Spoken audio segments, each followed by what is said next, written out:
Pemirsa, berita Banjarmasin kembali hadir menjumpai Anda bersama saya, Faya Putri.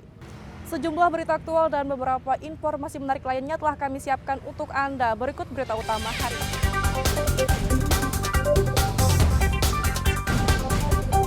5 rumah dan 1 bangunan sarang burung walet di Kabupaten Tapin terbakar.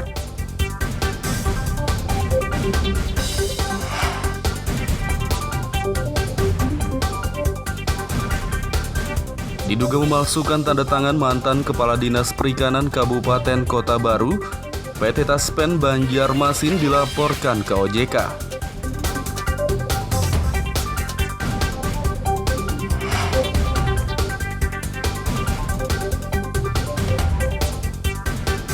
Penyekatan di perbatasan Kalsel dengan Kalteng, pengendara yang tidak mengantongi hasil tes usap antigen negatif COVID-19 dilarang melintas.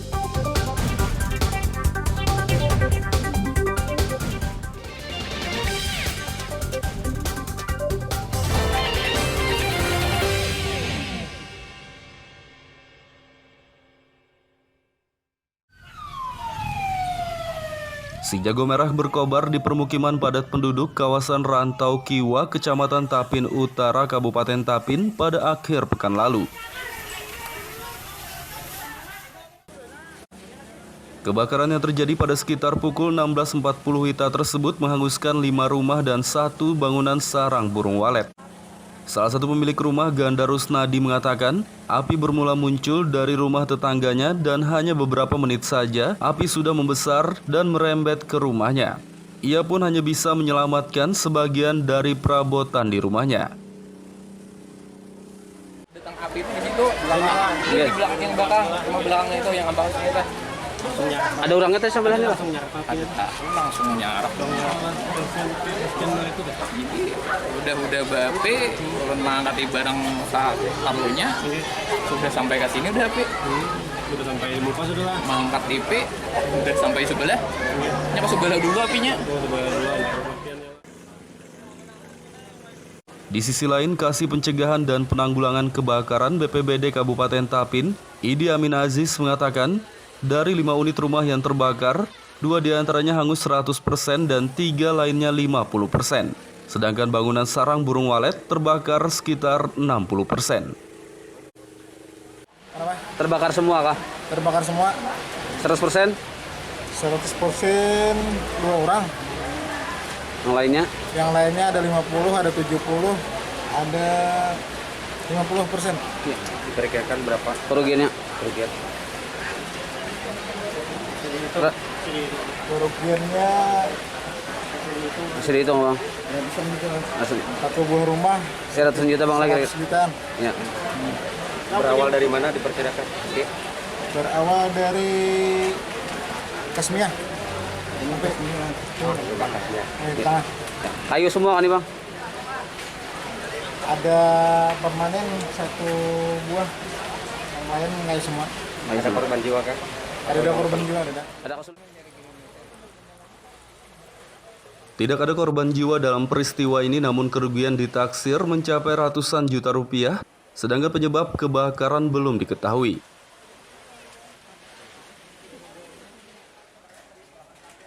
Dari Kabupaten Tapin, Muhammad Lutfi Darlan dan Abdillah melaporkan.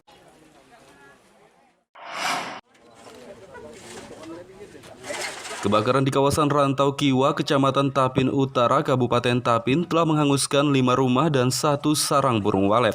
Bupati Tapin M. Arifin Arpan dan Ketua PKK Ratna Eliani akhir pekan lalu memberikan bantuan kepada korban yang terdampak kebakaran tersebut.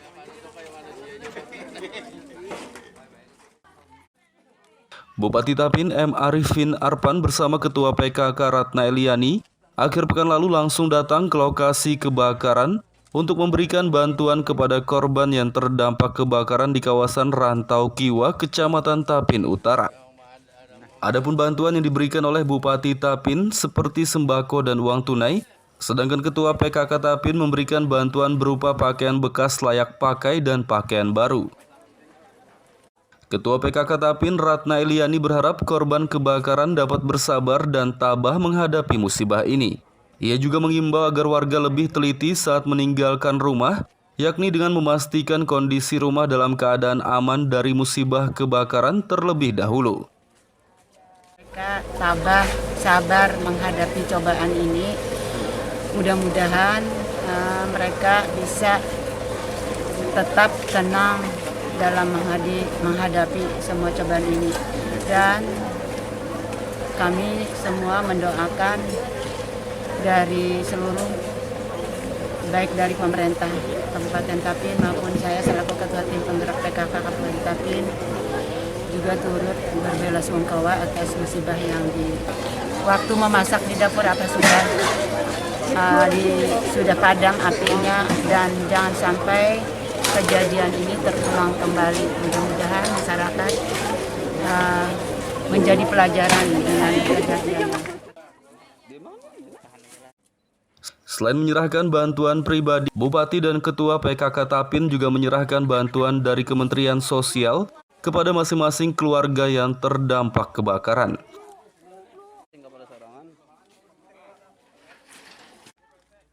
Dari Kabupaten Tapin, Muhammad Lutfi Darlan dan Abdillah melaporkan.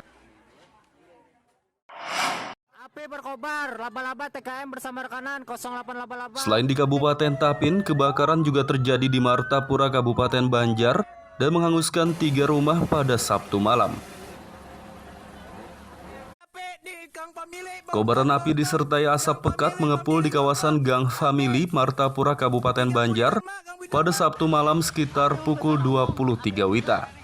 Amukan si jago merah membuat hangus 3 rumah, 1 diantaranya kontrakan para santri pondok pesantren yang sedang kosong. Salah satu pemilik rumah yang terbakar, Wahyu, mengatakan awalnya ia baru pulang bersama istrinya ke rumah, namun tidak menyadari api sudah membakar rumahnya. Menurut pria yang berprofesi sebagai jurnalis ini, kebakaran telah menghanguskan sekitar 70% bangunan rumah yang ia tempati bersama istri, anak, orang tua, dan saudaranya. Lihat membuka HP, lihat ke grup api di Budi Dharma ya, terkejut. Bayang buka kamar, api sudah di atas atap kamar mama itu sudah. Jadi kalau tadi yang terbakar apa aja tadi? Yang terbakar tadi itu kamar mama, belum yang kena, belum bagian dapur habis bertahan. Baju-baju mama pun habis bertahan sudah. Kalau persentase kerusakannya tuh yang terbakar itu berapa persen kira-kira itu ya? Kalau kamar mama tuh habis sekitar 90%-an sudah. Habis, lalu kulkas sudah habis. Kalau rumah itu presentasinya 60%, 70%? 70% lah. Itu bagian dapur tuh habis bertahan, udah kulkas habis, meledak gitu itu. Atau meledak apanya, pokoknya hangit juga itu. Kamar mandi habis juga bertahan. Pokoknya kamar mama tuh isinya bertahan habis sudah. Dan kalau diselamatkannya baju-baju karena diselamatkannya. Oke. Tidak ada korban jiwa dalam peristiwa ini, namun kerugian ditaksir mencapai ratusan juta rupiah, sementara penyebab kebakaran belum diketahui. Dari Banjarbaru, Muhammad Lutfi Darlan dan Fahmi melaporkan.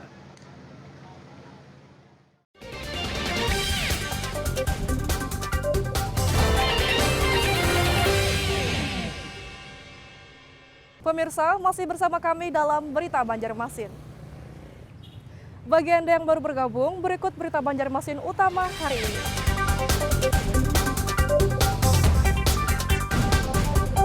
Lima rumah dan 1 bangunan sarang burung walet di Kabupaten Tapin terbakar.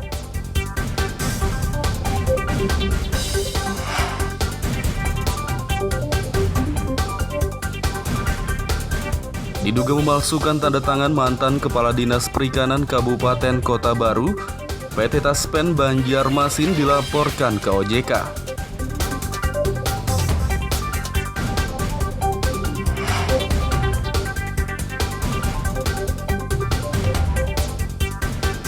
Penyekatan di perbatasan Kalsel dengan Kalteng, pengendara yang tidak mengantongi hasil tes usap antigen negatif COVID-19 dilarang melintas.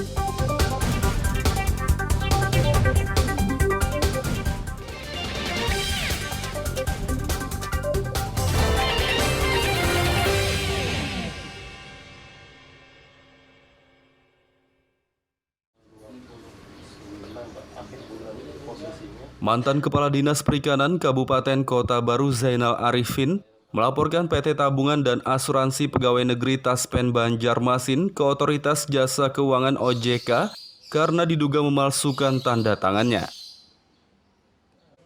Mantan Kepala Dinas Perikanan Kota Baru Zainal Arifin akhir pekan lalu mengatakan PT Taspen dan Bank Mantap Cabang Batu Licin diduga melakukan manipulasi dan pemalsuan tanda tangan dalam pencairan dana tunjangan hari tuanya.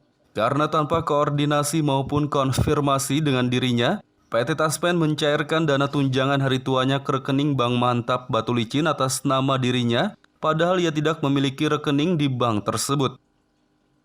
Menurut Zainal, rekening yang ia sertakan saat melapor ke Taspen Banjarmasin setelah pensiun di bulan Mei lalu adalah Bank Syariah Mandiri. Dana pensiun dan gaji K13-nya telah dikirim Taspen ke rekening tersebut. Namun tunjangan hari tuanya malah dikirim ke rekening Bank Mantap atas namanya, padahal ia tidak pernah membuat rekening tersebut. Dengan bukti yang dimilikinya, Zainal pun melaporkan Taspen Banjarmasin ke OJK dan ditembuskan ke Taspen Pusat, Ombudsman, hingga Polda Kalsel. Nah, saya melihat ada skandal antara Taspen dengan Bank Mantap. Ini terjadi kepada saya. Dan saya setelah persoalkan, mereka rapat, dan setelah itu sore ditransfer ke rekening saya. Saya tidak tahu di mana dia dapat. Pasti Taspen yang beritahu. Saya diminta ditelepon oleh pihak Taspen, ditelepon oleh pihak Bank Mandiri. Saya tidak mau kasih rekening ke Bank Mandiri karena saya tidak ada hubungan dengan Bank Mantap. Karena saya tidak pernah buka. Saya diberi informasi coba hubungi Bank Herlambang. Apaan saya hubungan dengan Bank Herlambang? Saya tidak pernah berhubungan dengan Bank Mantap. Nah, saya disuruh ke Batu Licin, apalagi saya tidak mau. Nah, akhirnya mereka rapatkan, lalu diselesaikanlah kemarin tanggal 25. Nah, setelah persoalan ini, saya melihat ada sesuatu yang ganjil dalam prosedur pendistribusian dana THT bagi para pensiun. Di sisi lain, Manajer Umum dan SDM PT Taspen Banjarmasin Muhammad Habibur Rahman menyangkal telah melakukan manipulasi dan pemalsuan tanda tangan dalam pencairan tunjangan hari tua mantan Kadis Perikanan Kota Baru, dan menurutnya hanya ada kesalahpahaman saja. Kesalahan Pak, jadi cuma kesalahpahaman, jadi mungkin yang dimaksudkan seperti yang dituliskan oleh Pak Zainal itu ada miskomunikasi di situ. Jadi kami di sini berusaha meluruskan itu, jadi intinya tidak ada permasalahan yang terjadi sampai mungkin keluhan ini kan sampai berlarut-larut tidak dihubungi ya, mungkin dari situ karena ini terkait pandemi, mungkin di sini kami juga memohon maaf untuk keterbatasan personel kami Pak ya, untuk menghubungi. Manajer Umum PT Taspen Banjarmasin dan Bank Mantap Batu Licin mendatangi kediaman Zainal Arifin di Kota Baru pada akhir pekan lalu. Mereka meminta maaf dan meminta Zainal menarik kembali surat laporan yang telah dikirimnya ke OJK, Taspen Pusat, Ombudsman, dan Polda Kalsel. Namun mantan Kepala Dinas Perikanan tersebut menolak permintaan pencabutan laporan dan berharap OJK, Kepolisian, dan Ombudsman segera menindaklanjuti surat laporannya. Dari Kabupaten Kota Baru, Muhammad Lutfi Darlan dan Fauji Rahman melaporkan.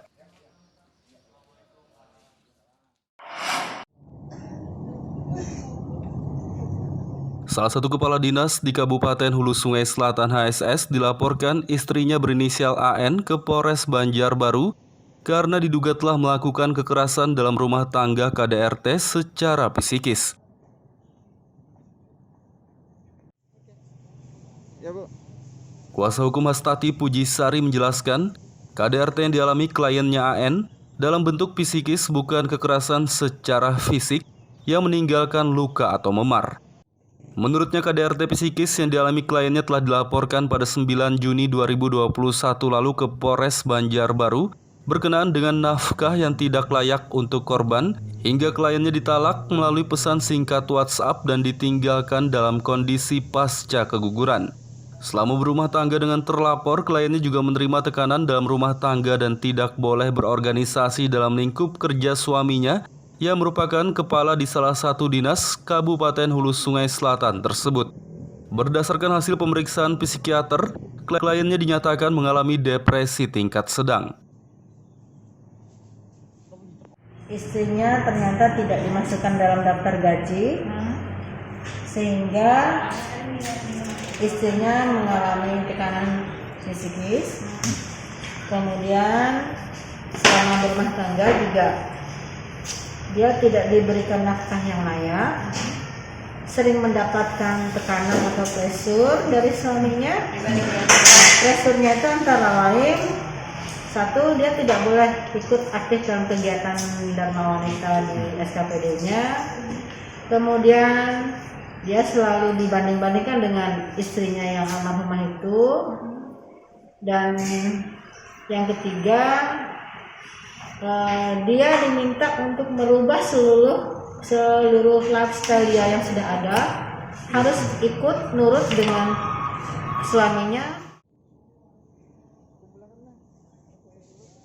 Di sisi lain, Kasat Reskrim Polres Banjarbaru Ibtu Martinus Ginting membenarkan pihaknya telah menerima laporan dugaan kasus KDRT psikis tersebut dan kini sudah dalam proses penyelidikan. Surat itu dikeluarkan dari dokter itu, atau memang ini benar permintaan dari si pelapor. Nah, ini nanti kita tindak lanjutnya ke depan. Kemudian selanjutnya nanti baru keterangan dari dokter akan kita sanding dengan keterangan ahli psikologi. Nah, baru dari sini nanti baru kita dapat menyimpulkan apakah memang benar si korban ini telah terjadi kekerasan dalam rumah tangga berupa kekerasan psikis. Bang, apabila terbukti itu ada pasalnya nggak Pak terhadap psikis itu Pak? Ada pasalnya di Undang-Undang KDRT di pasal 45 dengan ancaman hukuman maksimal 3 tahun penjara. Ibtu Martinus Ginting menambahkan hasil pemeriksaan psikiater yang diserahkan oleh pelapor akan diperiksa kembali dengan ahli psikolog yang ditentukan oleh pihak Polres Banjarbaru. Dari Banjarbaru, Muhammad Lutfi Darlan dan Fahmi melaporkan.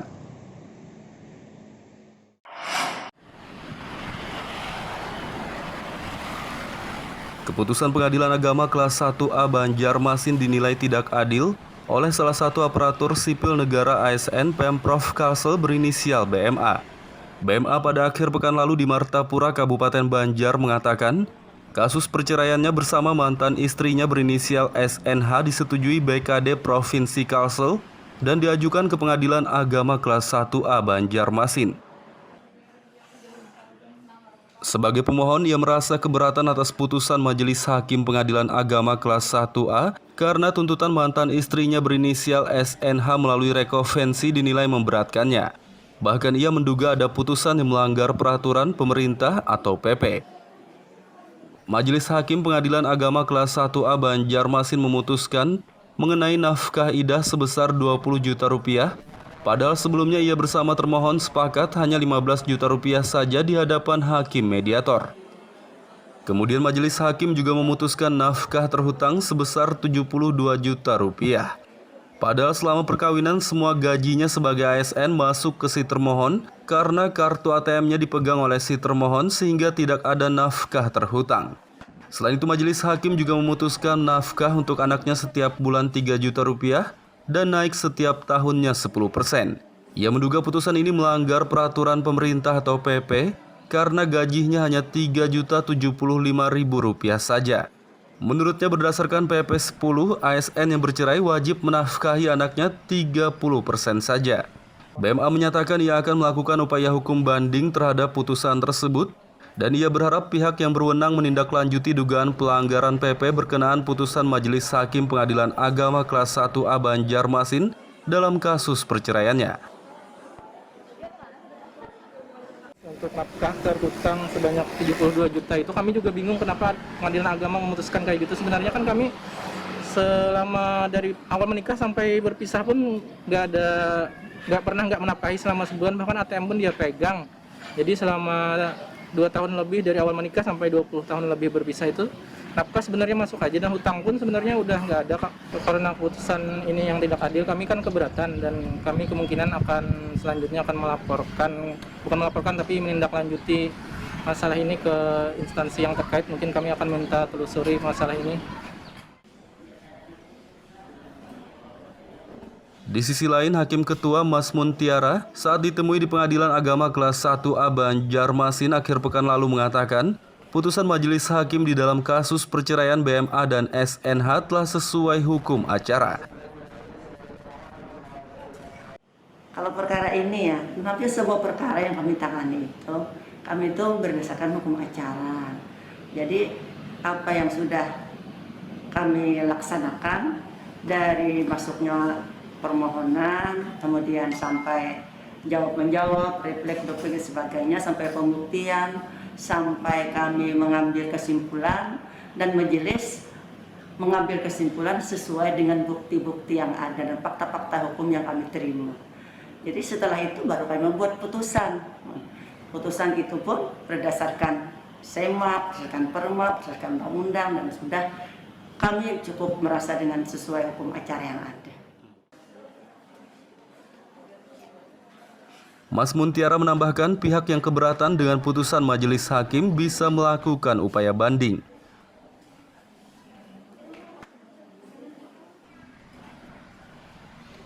Dari Kabupaten Banjar dan Banjarmasin, Muhammad Lutfi Darlan dan Fahmi melaporkan.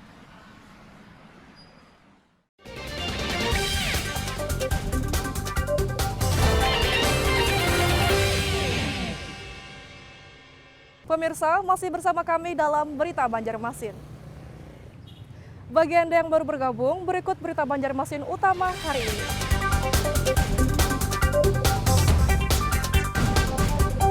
Lima rumah dan 1 bangunan sarang burung walet di Kabupaten Tapin terbakar.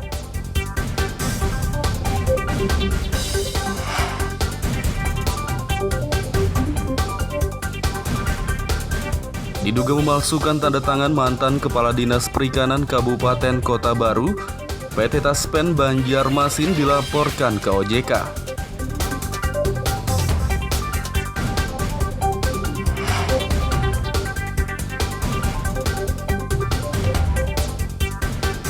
Penyekatan di perbatasan Kalsel dengan Kalteng, pengendara yang tidak mengantongi hasil tes usap antigen negatif COVID-19 dilarang melintas.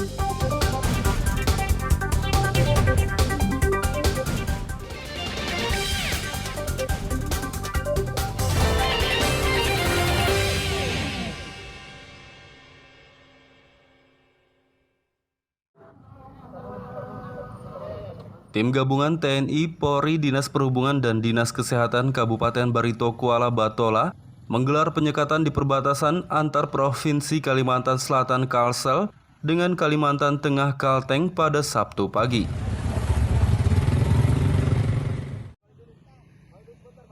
Penyekatan digelar di kawasan Anjir, Kabupaten Batola atau pintu masuk ke Kalsel. Pengguna jalan yang melintas diminta menunjukkan surat negatif COVID-19 hasil tes usap antigen. Menurut Kanit Sabara Polres Barito Kuala Ibda Haris, jika tidak bisa menunjukkan hasil tes usap antigen negatif COVID-19, pengendara dilarang melintas dan diminta berbalik arah. Mulai hari ini kita melaksanakan penyekatan dari Kalsel masuk di wilayah Banjarmasin, wilayah Kalsel. Apabila dia tidak memakai masker, kita harus stop dan ngasih masker. Dan apabila tidak mempunyai antigen, kita harus balik. Untuk sementara itu aja laporannya, Pak. Ada yang disuruh putar balik dan? Sementara ini alhamdulillah ada. Ada 2 buah mobil, sepeda motor ada juga. Berhubung ini karena perintah dari atas yang tidak mempunyai surat antigen dari kesehatan harus diputar balik kembali. Rencana giat ini sampai kapan, Dan? Ini rencananya sampai Agustus, Pak. Mulai dari hari ini sampai Agustus rencananya. Dari surat perintah dari Bapak Kapolres, Pak. Penyekatan di perbatasan Kalsel dengan Kalteng ini rencananya akan berlangsung hingga Agustus mendatang. Dari Kabupaten Barito Kuala, Muhammad Lutfi Darlan dan Sukma Aryadi melaporkan.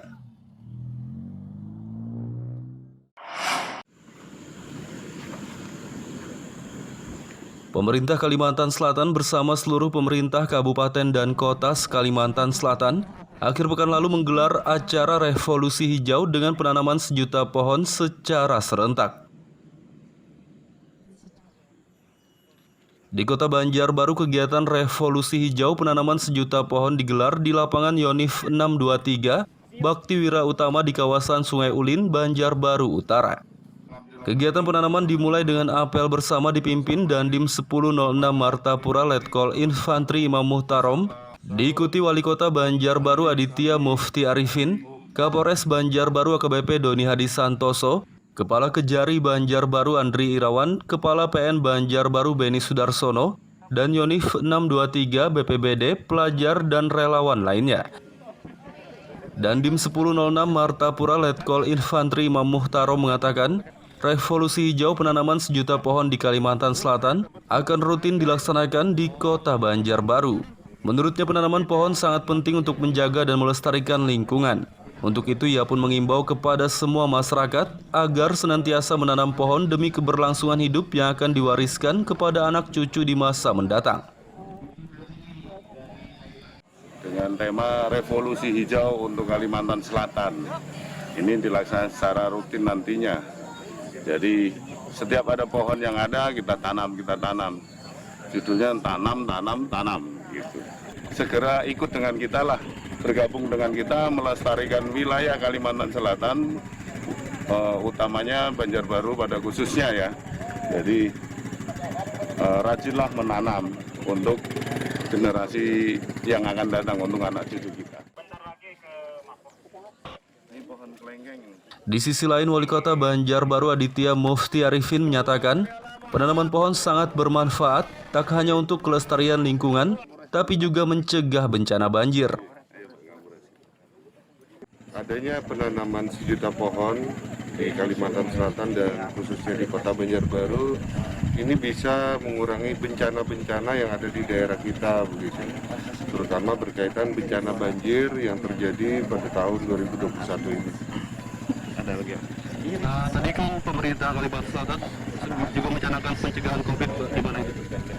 Pencegahan COVID kami sudah koordinasi dengan provinsi, dengan Forkopimda di Banjarbaru. Kita akan lebih menggalakkan lagi kegiatan-kegiatan untuk pencegahan penyebaran COVID di Kota Banjarbaru, dan kita juga melakukan antisipasi apabila ada lonjakan-lonjakan di Kota Banjarbaru, yaitu dengan menyediakan tempat untuk perawatan, menambah ICU juga begitu, dan mensiagakan dari tenaga kesehatan. Aditya Mufti Arifin juga berharap masyarakat Banjarbaru rajin menanam pohon agar lingkungan semakin lestari sehingga banjir tidak terjadi lagi.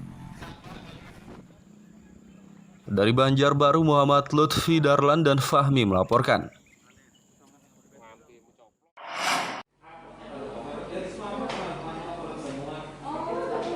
Perhimpunan Advokat Indonesia Pradi Kota Banjarmasin menyerahkan dana asuransi kepada ahli waris dari anggotanya yang telah meninggal dunia.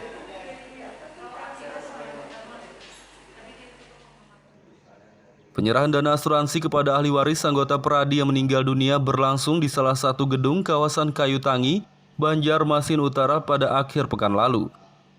Dana asuransi senilai 10 juta rupiah tersebut diserahkan oleh Ketua Pradi Banjarmasin Edi Sucipto kepada 4 orang ahli waris dari anggotanya yang telah meninggal dunia. Salah satu ahli waris anggota Pradi Banjarmasin, Zulfina Susanti, mengaku sangat bersyukur dan berterima kasih atas kepedulian Pradi terhadap ahli waris anggotanya. Merasa terharu dan sangat berterima kasih banyak kepada DPC Pradi Banjarmasin dan DPC Pradi Pusat atas perhatiannya kepada kami pihak keluarga yang telah ditinggalkan. Mungkin pesannya atau harapannya dengan anggota Pradi, khususnya ya Pradi Banjarmasin ini. Untuk DPC Pradi Banjarmasin, saya mengucapkan supaya tambah sukses, tambah berjaya lagi, dan akan lebih solid. Iya. Lebih solid. Dan ini untuk anggota Pradi tambah erat lagi persaudaraannya. Di sisi lain, Ketua Pradi Banjarmasin Edi Sucipto mengatakan, ahli waris dari anggotanya yang telah meninggal dunia wajib diberi asuransi sesuai kebijakan Dewan Pradi Pusat.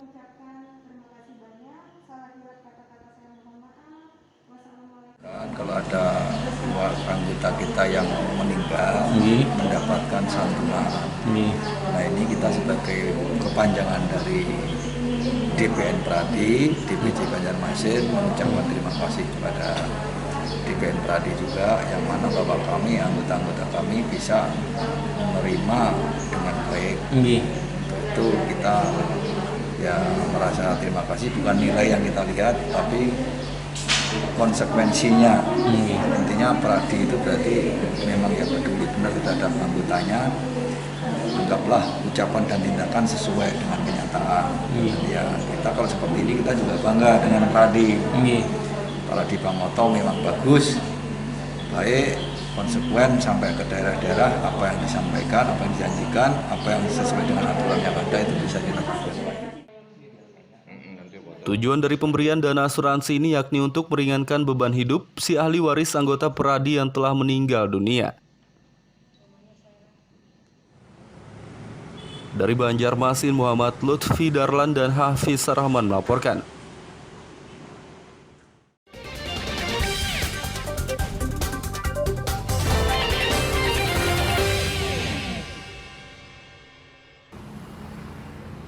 Pemirsa, Berita Banjarmasin kembali hadir menjumpai Anda bersama saya, Faya Putri.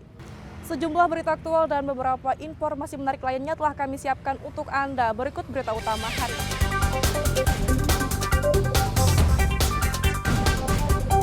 5 rumah dan 1 bangunan sarang burung walet di Kabupaten Tapin terbakar.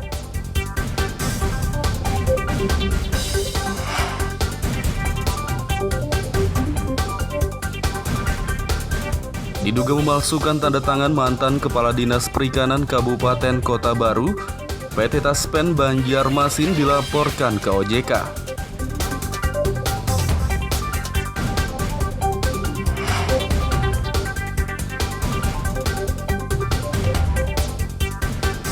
Penyekatan di perbatasan Kalsel dengan Kalteng, pengendara yang tidak mengantongi hasil tes usap antigen negatif COVID-19 dilarang melintas.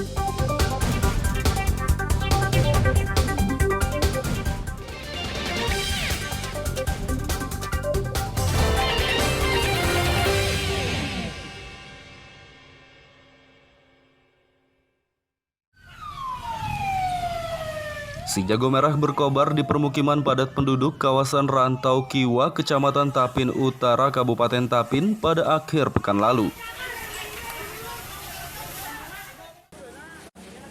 Kebakaran yang terjadi pada sekitar pukul 16.40 WITA tersebut menghanguskan 5 rumah dan 1 bangunan sarang burung walet. Salah satu pemilik rumah, Ganda Rusnadi, mengatakan api bermula muncul dari rumah tetangganya dan hanya beberapa menit saja api sudah membesar dan merembet ke rumahnya. Ia pun hanya bisa menyelamatkan sebagian dari perabotan di rumahnya. Datang api itu di situ, di belakang yang belakang, rumah belakangnya itu yang ambang kita. Ada orangnya tadi sebelahnya langsung nyarap dong. Jadi udah bape turun mengangkat barang taruhnya sudah sampai ke sini udah api. Udah sampai muka sudah lah. Mengangkat IP udah sampai sebelah. Nyapa sebelah dulu apinya. Di sisi lain, Kasih Pencegahan dan Penanggulangan Kebakaran BPBD Kabupaten Tapin, Idi Amin Aziz, mengatakan dari 5 unit rumah yang terbakar, 2 diantaranya hangus 100% dan 3 lainnya 50%. Sedangkan bangunan sarang burung walet terbakar sekitar 60%. Terbakar semua kah? Terbakar semua. 100%? 100% 2 orang. Yang lainnya? Yang lainnya ada 50, ada 70, ada 50%. Ya, diperkirakan berapa? Kerugiannya? Kerugiannya masih dihitung bang? Satu buah rumah 100 juta bang lagi? 100 jutaan. Ya. Berawal dari mana diperkirakan? Berawal dari Kasmia. Tengah. Kayu semua kan nih bang?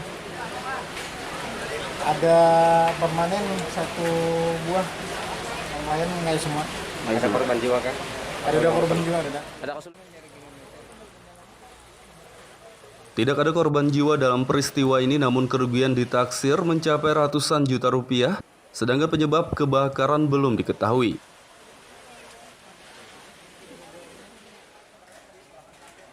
Dari Kabupaten Tapin, Muhammad Lutfi Darlan dan Abdillah melaporkan.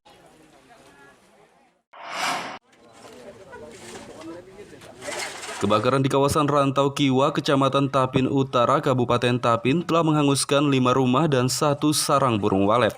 Bupati Tapin M. Arifin Arpan dan Ketua PKK Ratna Eliani akhir pekan lalu memberikan bantuan kepada korban yang terdampak kebakaran tersebut.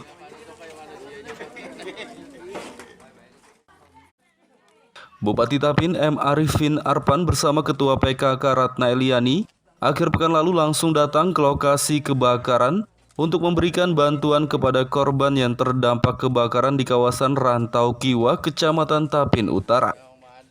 Adapun bantuan yang diberikan oleh Bupati Tapin seperti sembako dan uang tunai, sedangkan Ketua PKK Tapin memberikan bantuan berupa pakaian bekas layak pakai dan pakaian baru.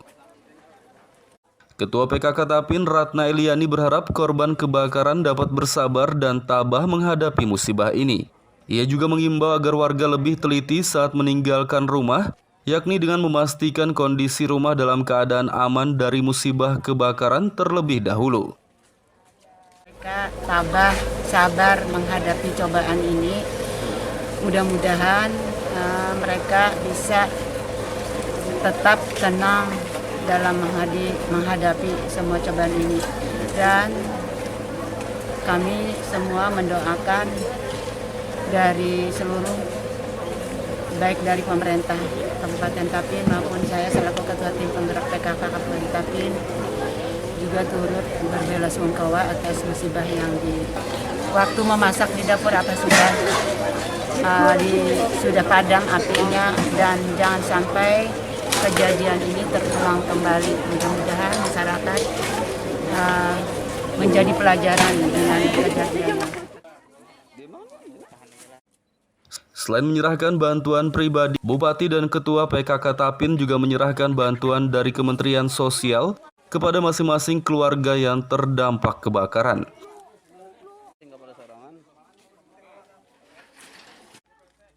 Dari Kabupaten Tapin, Muhammad Lutfi Darlan dan Abdillah melaporkan. Berkobar, laba-laba TKM bersama rekanan 0888. Selain di Kabupaten Tapin, kebakaran juga terjadi di Martapura, Kabupaten Banjar, dan menghanguskan 3 rumah pada Sabtu malam. Kobaran api disertai asap pekat mengepul di kawasan Gang Famili, Martapura, Kabupaten Banjar, pada Sabtu malam sekitar pukul 23 WITA. Amukan si jago merah membuat hangus 3 rumah, 1 diantaranya kontrakan para santri pondok pesantren yang sedang kosong. Salah satu pemilik rumah yang terbakar, Wahyu, mengatakan awalnya ia baru pulang bersama istrinya ke rumah, namun tidak menyadari api sudah membakar rumahnya. Menurut pria yang berprofesi sebagai jurnalis ini, kebakaran telah menghanguskan sekitar 70% bangunan rumah yang ia tempati bersama istri, anak, orang tua, dan saudaranya. Lihat membuka HP, lihat ke grup api di Budi Dharma ya, terkejut, bayang buka kamar, api sudah di atas atap kamar mama itu sudah. Jadi kalau tadi yang terbakar apa aja tadi? Yang terbakar tadi itu kamar mama, belum yang kena, belum bagian dapur habis bertahan, baju-baju mama belum habis bertahan sudah. Kalau persentase kerusakannya tuh yang terbakar itu berapa persen kira-kira itu ya? Kalau kamar mama tuh habis sekitar 90%-an sudah. Habis, lalu kulkas ulun habis. Kalau rumah itu presentasinya 60%, 70%? 70% lah. Itu bagian dapur tuh habis bertahan, udah kulkas habis, meledak gitu itu. Atau meledak apanya, pokoknya hangit gitu itu. Kamar mandi habis juga bertahan. Pokoknya kamar mama tuh isinya bertahan habis sudah. Kemudian kalau diselamatkannya baju-baju kalau diselamatkannya. Oke. Tidak ada korban jiwa dalam peristiwa ini, namun kerugian ditaksir mencapai ratusan juta rupiah, sementara penyebab kebakaran belum diketahui. Dari Banjarbaru, Muhammad Lutfi Darlan dan Fahmi melaporkan.